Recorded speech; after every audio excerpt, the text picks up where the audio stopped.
"Good evening," said Lucy, but the fawn was so busy picking up its parcels that at first it did not reply. When it had finished it made her a little bow. "Good evening, said the fawn. "Excuse me, I don't want to be inquisitive, but should I be right in thinking that you are a daughter of Eve?" "My name's Lucy," said she, not quite understanding him. "But you are forgive me, you are what they call a girl," said the fawn. "Of course I'm a girl," said Lucy. "You are in fact human." "Of course I'm human," said Lucy, still a little puzzled. To be sure," said the fawn. "How stupid of me, but I've never seen a son of Adam or a daughter of Eve before. I am delighted, that is to say," and then it stopped as if it had been going to say something it had not intended, but had remembered in time. "Delighted," it went on. "Allow me to introduce myself. My name is Tumnus." "I am very pleased to meet you, Mr. Tumnus," said Lucy. "And may I ask, O Lucy, daughter of Eve," said Mr. Tumnus, "how you have come into Narnia?" "Narnia? What's that?" said Lucy. "This is the land of Narnia," said the fawn, "where we are now. All that lies between the lamp post and the great castle of Cair Paravel on the eastern sea. And you have come from the wild woods of the west." I got in through the wardrobe in the spare room," said Lucy. "Ah," said Mr. Tumnus in a rather melancholy voice. "If only I had worked harder at geography when I was a little fawn, I should no doubt know all about those strange countries. It is too late now." "But they aren't countries at all," said Lucy, almost laughing. "It's only just back there, at least I'm not sure. It is summer there. Meanwhile," said Mr. Tumnus, "it is winter in Narnia, and has been for ever so long, and we shall both catch cold if we stand here talking in the snow. Daughter of Eve from the far land of Spare where eternal summer reigns around the bright city of Wardrobe, how would it be if you came and had tea with me?" "Thank you very much, Mr. Tumnus," said Lucy, "but I was wondering whether I ought to be getting back." "It's only just round the corner," said the fawn, "and there'll be a roaring fire and toast and sardines and cake."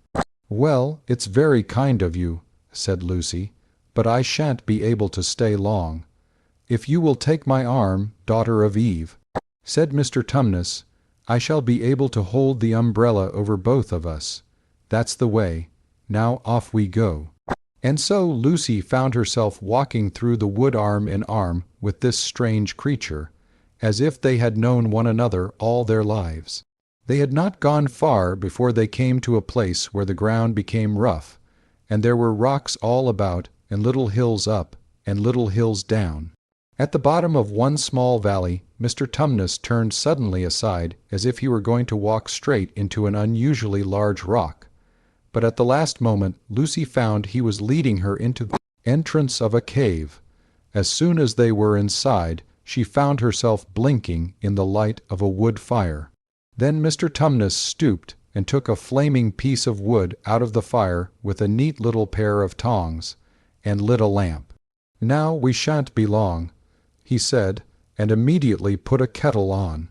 Lucy thought she had never been in a nicer place. It was a little, dry, clean cave of reddish stone with a carpet on the floor and two little chairs, one for me and one for a friend, said Mr. Tumnus, and a table and a dresser and a mantelpiece over the fire, and above that a picture of an old fawn with a gray beard. In one corner there was a door which Lucy thought must lead to Mr. Tumnus's bedroom, and on one wall was a shelf full of books. Lucy looked at these while he was setting out the tea things. They had titles like the life and letters of Silenus or nymphs, and their ways or men, monks and gamekeepers. A study in popular legend, or is man a myth? "Now, daughter of Eve," said the fawn, and really it was a wonderful tea. There was a nice brown egg, lightly boiled, for each of them, and then sardines on toast, and then buttered toast, and then toast with honey, and then a sugar-topped cake. And when Lucy was tired of eating, the fawn began to talk. He had wonderful tales to tell of life in the forest. He told about the midnight dances, and how the nymphs who lived in the wells and the dryads who lived in the trees came out to dance with the fawns, about long hunting parties after the mill, white stag who could give you wishes if you caught him, about feasting and treasure, seeking with the wild red dwarfs in deep mines and caverns far beneath the forest floor, and then about summer when woods were green and old Silenus on his fat donkey would come to visit them, and sometimes Bacchus himself, and then the streams would run with wine instead of water, and the whole forest would give itself up to jollification for weeks on end. Not that it isn't always winter now, he added gloomily. Then, to cheer himself up, he took out from its case on the dresser a strange little flute that looked as if it were made of straw, and began to play. And the tune he played made Lucy want to cry and laugh and dance, and go to sleep all at the same time. It must have been hours later when she shook herself and said, "Oh, Mr. Tumnus, I'm so sorry to stop you, and I do love that tune, but really, I must go home. I only meant to stay for a few minutes." "It's no good now, you know," said the fawn, laying down its flute and shaking its head at her very sorrowfully. "No good," said Lucy, jumping up and feeling rather frightened. "What do you mean? I've got to go home at once. The others will be wondering what has happened to me." But a moment later she asked, "Mr. Tumnus, whatever is the matter?"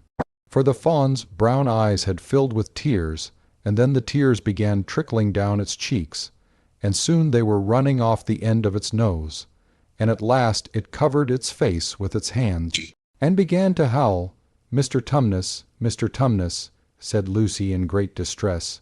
Don't, what is the matter? Aren't you well? Dear Mr. Tumnus, do tell me what is wrong." But the fawn continued sobbing as if its heart would break. And even when Lucy went over and put her arms round him and lent him her handkerchief, he did not stop. He merely took the handkerchief and kept on using it, wringing it out with both hands whenever it got too wet to be any more use, so that presently Lucy was standing in a damp patch. "Mr. Tumnus," bawled Lucy in his ear, shaking him, "do stop. Stop it at once. You ought to be ashamed of yourself, a great big fawn like you. What on earth are you crying about?" Oh, sobbed Mr. Tumnus, "I'm crying because I'm such a bad fawn." "I don't think you're a bad fawn at all," said Lucy. "I think you are a very good fawn. You are the nicest fawn I've ever met." Oh, you wouldn't say that if you knew," replied Mr. Tumnus between his sobs. "No, I'm a bad fawn. I don't suppose there ever was a worse fawn since the beginning of the world. But what have you done?" asked Lucy. "My old father, now," said Mr. Tumnus. "That's his picture over the mantelpiece. He would never have done a thing like this." "A thing like what?" said Lucy. "Like what I've done," said the fawn. "Taken service under the White Witch. That's what I am. I'm in the pay of the White Witch." "The White Witch? Who is she?" "Why, it is she that has got all Narnia under her thumb. It's she that makes it always winter. Always winter and never Christmas. Think of that. How awful," said Lucy. "But what does she pay you for?" "That's the worst of it," said Mr. Tumnus with a deep groan. "I'm a kidnapper for her, that's what I am. Look at me, daughter of Eve. Would you believe that I'm the sort of fawn to meet a poor innocent child in the wood, one that had never done me any harm, and pretend to be friendly with it, and invite it home to my cave, all for the sake of lulling it asleep, and then handing it over to the White Witch? No," said Lucy. "I'm sure you wouldn't do anything of the sort." "But I have," said the fawn. "Well," said Lucy rather slowly, for she wanted to be truthful, and yet not be too hard on him, "well, that was pretty bad. But you're so sorry for it that I'm sure you will never do it again." "Daughter of Eve, don't you understand?" said the fawn. "It isn't something I have done. I'm doing it now, this very moment. "What do you mean?" cried Lucy, turning very white. "You are the child," said Tumnus. "I had orders from the White Witch that if ever I saw a son of Adam or a daughter of Eve in the wood, I was to catch them and hand them over to her. And you are the first I've ever met. And I've pretended to be your friend and asked you to tea, and all the time I've been meaning to wait till you were asleep, and then go and tell her." "Oh, but you won't, Mr. Tumnus," said Lucy. "You won't, will you? Indeed, indeed you really mustn't. And if I don't," said he, beginning to cry again, "she's sure to find out. And she'll have my tail cut off and my horns sawn off, and my beard plucked out, and she'll wave her wand over my beautiful clove hoofs and turn them into horrid solid hoofs like wretched horses. And if she is extra and specially angry, she'll turn me into stone, and I shall be only statue of a fawn in her horrible house, until the 4 thrones at Cair Paravel are filled, and goodness knows when that will happen, or whether it will ever happen at all." "I'm very sorry, Mr. Tumnus," said Lucy, "but please let me go home." "Of course I will," said the fawn. "Of course I've got to. I see that now. I hadn't known what humans were like before I met you. Of course I can't give you up to the witch, not now that I know you, but we must be off at once. I'll see you back to the lamp post. I suppose you can find your own way from there back to spare and wardrobe."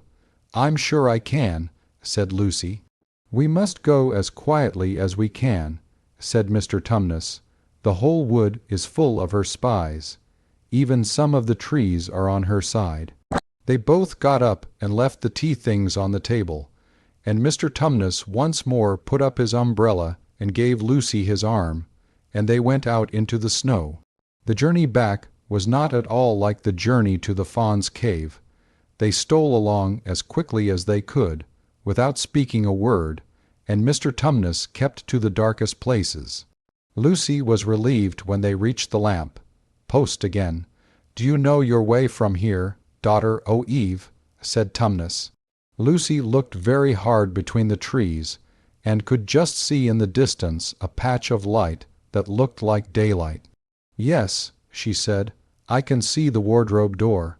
"Then be off home as quick as you can," said the fawn, "and seek, and you ever forgive me for what meant to do." "Why, of course I can," said Lucy, shaking him heartily by the hand, "and I do hope you won't get into dreadful trouble on my account. Farewell, daughter of Eve," said he. "Perhaps I may keep the handkerchief." "Rather," said Lucy, and then ran towards the far-off patch of daylight as quickly as her legs would carry her. And presently, instead of rough branch brushing past her, she felt coats, and instead of crunching snow under her feet, she felt wooden board, and all at once she found herself jumping out of the wardrobe into the same empty room from which the whole adventure had started. She shut the wardrobe door tightly behind her and looked around, panting for breath. It was still raining, and she could hear the voices of the others in the passage. "I'm here," she shouted. "I'm here. I've come back. I'm all right."